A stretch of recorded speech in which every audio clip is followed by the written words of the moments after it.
Welcome back from the break, everybody. The Hunters, they're on the scent.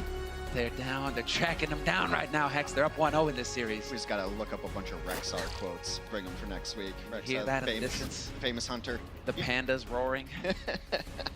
I mean, yeah, it's been good for that. I really like the style of play that a lot of these new expansion teams are bringing. Specifically, the Chinese expansion teams have just been like, your meta is different than our meta. We're gonna bring it, we're gonna force it upon you, and it's been something, a beauty to watch. I can't imagine that when I go on the ladder at home, I'm gonna see nothing but Chengdu Hammond skins, right? Like if you're looking for a hero to to worship as a Hammond, I mean, look no further than Amon. Yeah, it's like my boy right there. I'm still sporting the Diva skin. Poco Bombs! Inspiration every day. A French contingent of players sitting near our casters and that's watching us. Players still like to...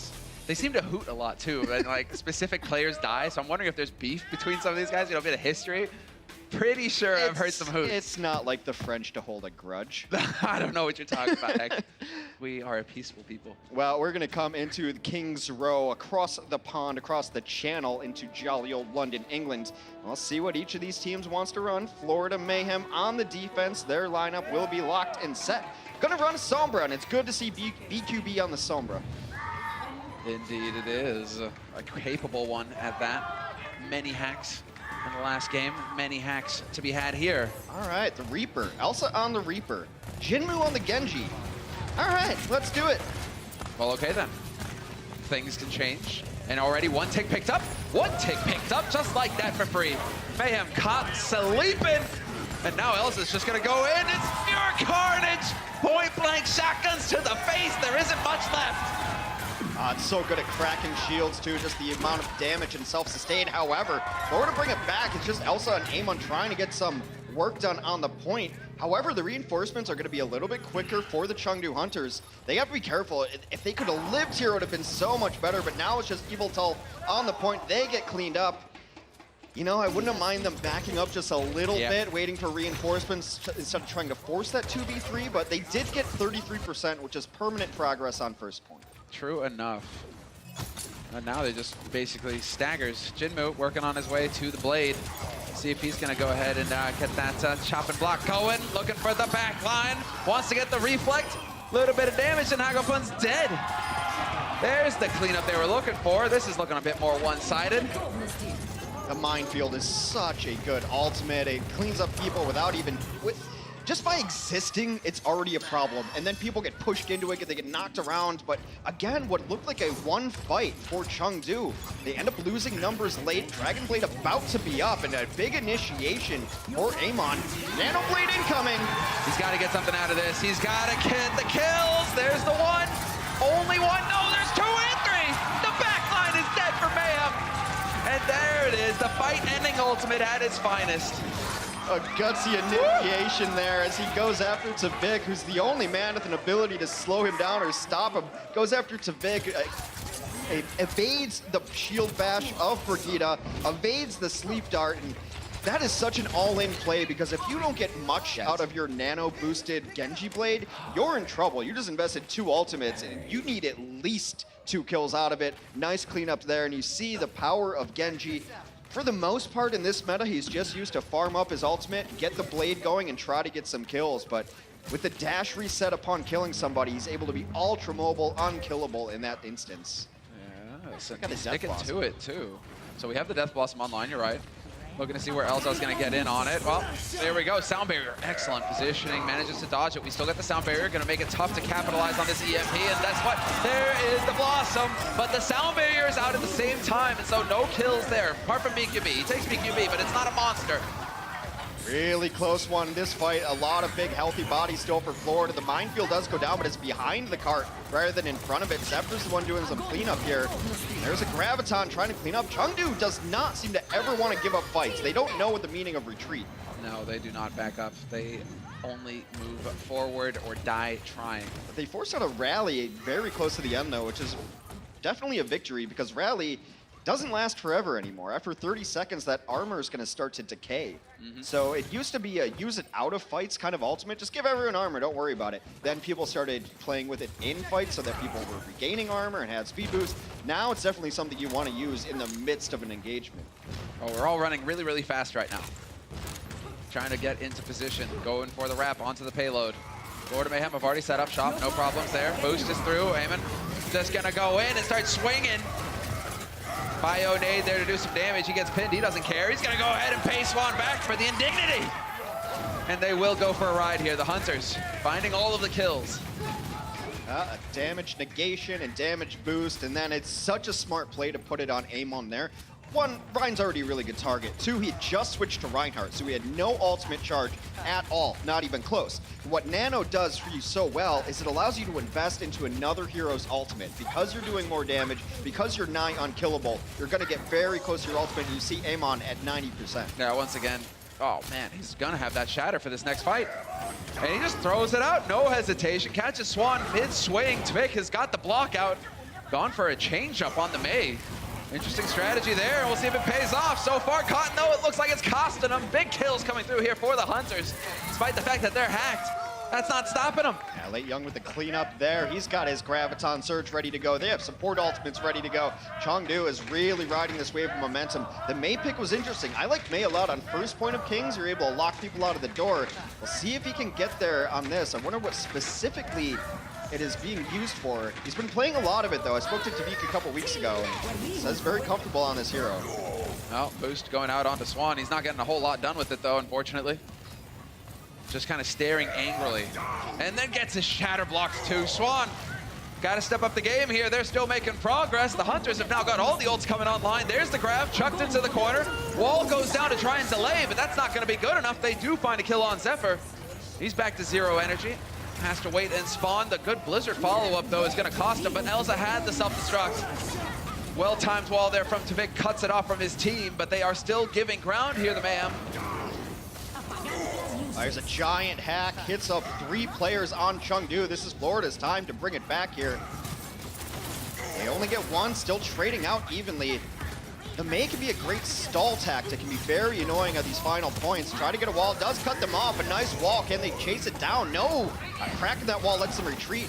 Yeah, the personal shield there, just too good. Jinmu able to dodge out of harm's way. Shatter point blank. Does he have the follow-up? It's not looking like it. Oh, they do manage to catch Jinmu. And this time, Elza, no self-destruct. No self-destruct to go ahead and reset. So they will have to back off here on the Hunter's side.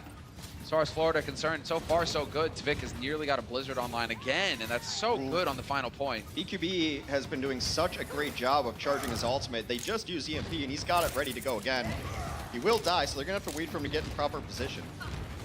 He'll have it online, though, for this next fight. Rally gets used as well. There's the instant wall, cutting the team in half. Blizzard to follow it up as well. Eamon going to go and decorate the wall. Swan is there to help him out with that. And Jinmu right on the edge, gonna go for a jump. He was trying to reset and they slept him. So yeah, think about it. Think about your thoughts, right? Don't jump off the edge, call somebody. And so now, on the swing back, I'm starting to really understand what they want to do with this May. Because it's such a narrow hallway, they don't want to completely cut you off, but you can cut off half of it. And then what are you gonna do? Just try to walk all the way around to it? By the time that happens, you're already dead, so May is usually used in very narrow corridors, but this is pretty narrow as far as maps go. This is working out great. Each time they're able to cut the team in half, or at least that's going down to Tavik. Positioning is key. This time, however, it looks like the Hunters are able to sneak their way past. Sound barrier used by the Mayhem, though. And the boost goes out on Late Young, who is fully charged on energy. This guy is gonna hurt. But then again with the May wall, no advantage taken, and then the follow-up hack. Late Young going for a drop. And that is yet another solid hold coming here from Mayhem. We talk so often about how disruption is important in the 3-3. We talk in reference to Sombra, in reference to Hammond, being able to disrupt this meatball of heroes. May is actually making a case of disruption hero. I mean, she was perhaps the first disruption hero to really make it a thing, and it is working out really well for Florida. They're doing excellent work, slows them down. Evital gonna die. Hagapun there to jump in on that. BQB chiming in, and they are just getting rolled. Rolled, Jinmu. He is out of it. Yeah, that's it. That's gone. That is where the payload will stop. Florida will prevent Chengdu from finishing out the map. So there we have it. After a dicey back and forth first map between these two teams, a solid defense on the side of Florida. Looked a little dicey at first, but they managed to rally, and we will find out how they do on the offense after the break.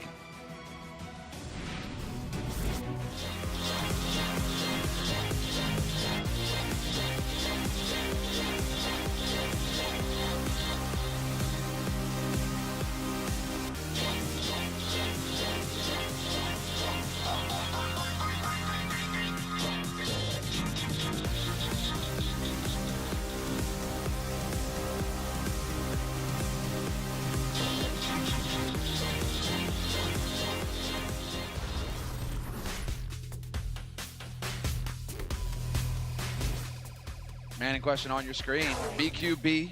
Standout performance from him so far. Many hacks, many EMPs, many kills. After the first week, we were very curious what this Florida roster was going to do because the individual talent is so much there for this team. It's just about playing together. And what are you going to do about this? You can't deal with anybody.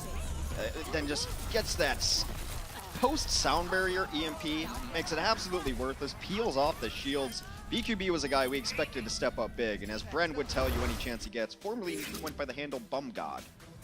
What a name! That's a handle and a half. Yeah, I mean, when you just look at this Florida roster on paper, you're like, wow, these are really good players. You got some veteran players in here, guys who definitely deserve to start on teams in the Overwatch League, and you add good pieces in. So it was a little bit weird how badly they played in the very first match, but they've definitely turned it around. It's starting to shape up. Sometimes you get those jitters at the first, and you got to go ahead, take a moment to take a breather. But now it will be the switch. Florida Mayhem on the offense. Hunters backing off, and now this is a bit difficult here for Eamon. Great support coming in from his team, and he might be able to survive get out of this. that. He survives it. You lunatic. He gets the spalling, he gets his shield up. Now his team rotates in to help him out, and they get 2 quick kills. Dude, this is unreal. How is this guy not dying? This is feeding so much ult charge to his teammates as well. So much heals. That was insanity. They knew where he was going to be. BQB spotted him out. He went to the same ledge he's always on, hacked him, and it didn't matter. But EMP comes off. It's everybody except Elsa. Yeah, that was a big EMP. Monster work there once again from BQB. We were highlighting his play earlier. Opened it up here to take Eamon out of the fight early. Now Florida with the man advantage on this point. Zephyr holding on to that grab. He is fully charged. Yep, now's his time to shine. Can he get in here? And I mean, they aren't quite able to capitalize. They aren't quite able to find the kills. Yeah, it was just a matter of time, though. I can't believe they didn't die quicker because they had the anti-heal. I think they were waiting to see if a Transcendence was going to come out, but they just now get support ultimates online. They do end up throwing the sound barrier into it, and if there's one nitpick I have about the Chengdu Hunters, it's using ultimates when fights are lost. They continue fights, and sometimes they pull them back. Sometimes unevenly they pull them back, but there seems to be more often than not, that one's probably over by most people's standards, and then they start committing very important ultimates. This one is okay because you still have Transcendence at least if you get Graviton next, so Yveltal trying to pull it back, questionable. Trying to make the Hail Mary plays. Sometimes it works, sometimes it doesn't. They believe in themselves, right? There's a lot of confidence that if we can just get a 3-on-4, we probably got it. Florida now making progress. Another EMP comes through. Chengdu instantly deleted. Trance is out, however, for Keo. Trying to keep his teammates up. Eamon just going for a roll. All over the place. But they're giving ground now, the Hunters. Have to wait for their teammates to rejoin the fight. I said during the break, all I really want to see is Graviton into Minefield, and they're about to set it up. We'll see if they end up using it. We'll see if it ends up doing anything. I just think it looks really cool. And also, I love combos because then we just get to think of a clever name for them. That would be straight into the asteroid field. Black hole into asteroids. It could be the thing. I don't know. We're about to find out. Eamon just going for the slam. No jam, though. Apart from that, Elsa somehow finding 2 with the self-destruct. That's going to throw things out of whack here for Florida, although they are managing to find some kills on the way back. Just so much damage getting cranked out by Zephyr. Amon goes sky high, death from above onto Tavik, and Zephyr gets cleaned up as well. Amon plays this Hammond to the razor's edge. Yes, sometimes he's at 1,000+ HP with shields in there and everything. That's the power of Hammond. But sometimes he's at like 150 HP. He's like, I'm going for it, guys. I'm going in. And the rest of his team supports it, and they play behind him. It's such a cool style. At that point, you gotta. Yeah, they're already on the wrap now, Florida. 3 minutes on the clock for them to get the second point. Eamon on the high ground, putting himself positioned to just roll his way through. And BQB, he's searching for the angle on the side. This is looking like they want to just open up with the BQB EMP combo that we've seen so successful in the past here for Florida. He's working his way along the back line. This is pretty much it. Keo, bubbles are out. Well, they found him, so BQB had to relocate. Now he's going to EMP right in front of the cart, but Keo was hiding. Very nice from Keo to be hiding with the Transcendence ready to go. And now it's a support ultimate fiesta. The minefield is there, right in front of the cart, and Amon dropped it in the perfect position. He dropped it in the perfect spot. He just spent most of that time taking a nap. For the despite it all, it looks like they will come out ahead here, the Mayhem, finding the kills later on in this fight. And a second point picked up here for Florida. Add time to the bank and get them on the road here for that third point. Note that the Hunters were not able to pick up a third point of their own. So this is it. It's Florida's chance to tie up this series 1-1. They've got 3.5 minutes to do so and some nice ultimates to work with. Swan hasn't had the biggest impact in the game so far. He's going to try to change that by impacting the ground with his hammer. Yeah, but the ground doesn't fight back. It's much easier that way, Hex. I guess it's just trying to feel good about himself for a second there. We'll allow it. We'll allow it. Right now, it's just the dance, though. Who is going to commit to the fight first? BQB's got that EMP once again. And there it is. Comes right over the top, catches out 4. That's a quick death for Eamon. He doesn't get the support necessary. And Late Young follows as well. So it's falling apart here for the defense. Nice thing, though, is that they're not throwing in ults this time, Hex. They've elected to hold on to them. Well, that's always the byproduct of getting EMP'd. You die with your ult. So now Florida puts Chengdu's economy in a better position than Chengdu's been able to do so far. And I like the switch onto the Ana so that they have some stuns and sleep darts. In case BQB shows his head, they're going to be able to stun him out early. But now a combo comes in. Swan will be eliminated as he turned his shield, and Jinmu actually picked up the rest of the damage. Yes, Jinmu. A little bit of the stun. Let's go. And already, we're just going to have them just charging forward here. Chengdu looking good. Just back off and reset at this point. You have the ult advantage, you know it. You've got to have, well, I'm curious to see how the Mei is going to work out here on the offense. Vic has got that Blizzard, and that could make it very tight, you know, tough to fight in these tight spots. We'll see. It works better against an aggressive team who's pushing forward, but if Chengdu's smart, they'll realize this and just back up. There's still going to be but they're just going to go forward. They have to be careful. The Matrix is there. Sound barrier follows. They are going to go for a ride here, but Swan should be able to survive. He's got the teammates there to back him. Shatter thrown in here by Swan. And the focus fire is just too good. Eamon and Jinmu down. And now it's Chavik on cleanup duty with the help of BQB. This is going to be tough now for the Hunters. Their backs are to the wall, and for a minute and a half, they have to hold. Whoa, the boost going out onto Late Young. It's to keep him alive. You can't let him die there because you won't have the time to reset the energy, and your Zarya will just be that much less useful. But the EMP comes in again. BQB has been all over the place. It's so frustrating to play against because you don't even get to play the game when you're EMP'd. You can't use any of your abilities, can't use any ultimates. It just is a big old feels bad. And now it looks like Florida putting the finishing touches on Kings Row. They're going to get this unlocked. Eamon is back on his faithful Rodent, but it's not looking too hot here. Grab gets thrown in. Perhaps this is the chance. No real follow-up, though. And Zephyr's got the grab of his own as well, so he could just kind of, catch him as they try to get to the cart to contest. That's not going to happen. Elsa, you're dead. Eviltal's not going to be around for long either, and they are certainly going to pick it up. Florida Mayhem will find success on the second map of this series, tying it up 1-1. Yeah, they bust out the niche hero in the Mei, and it worked out well for them. Tavik, a jack of all trades, maybe master of the Mei, as it so seems. Tied up 1-1 as we head to the half. We'll see you after halftime. The Overwatch League is brought to you by T-Mobile. High ground or low ground, T-Mobile has you covered.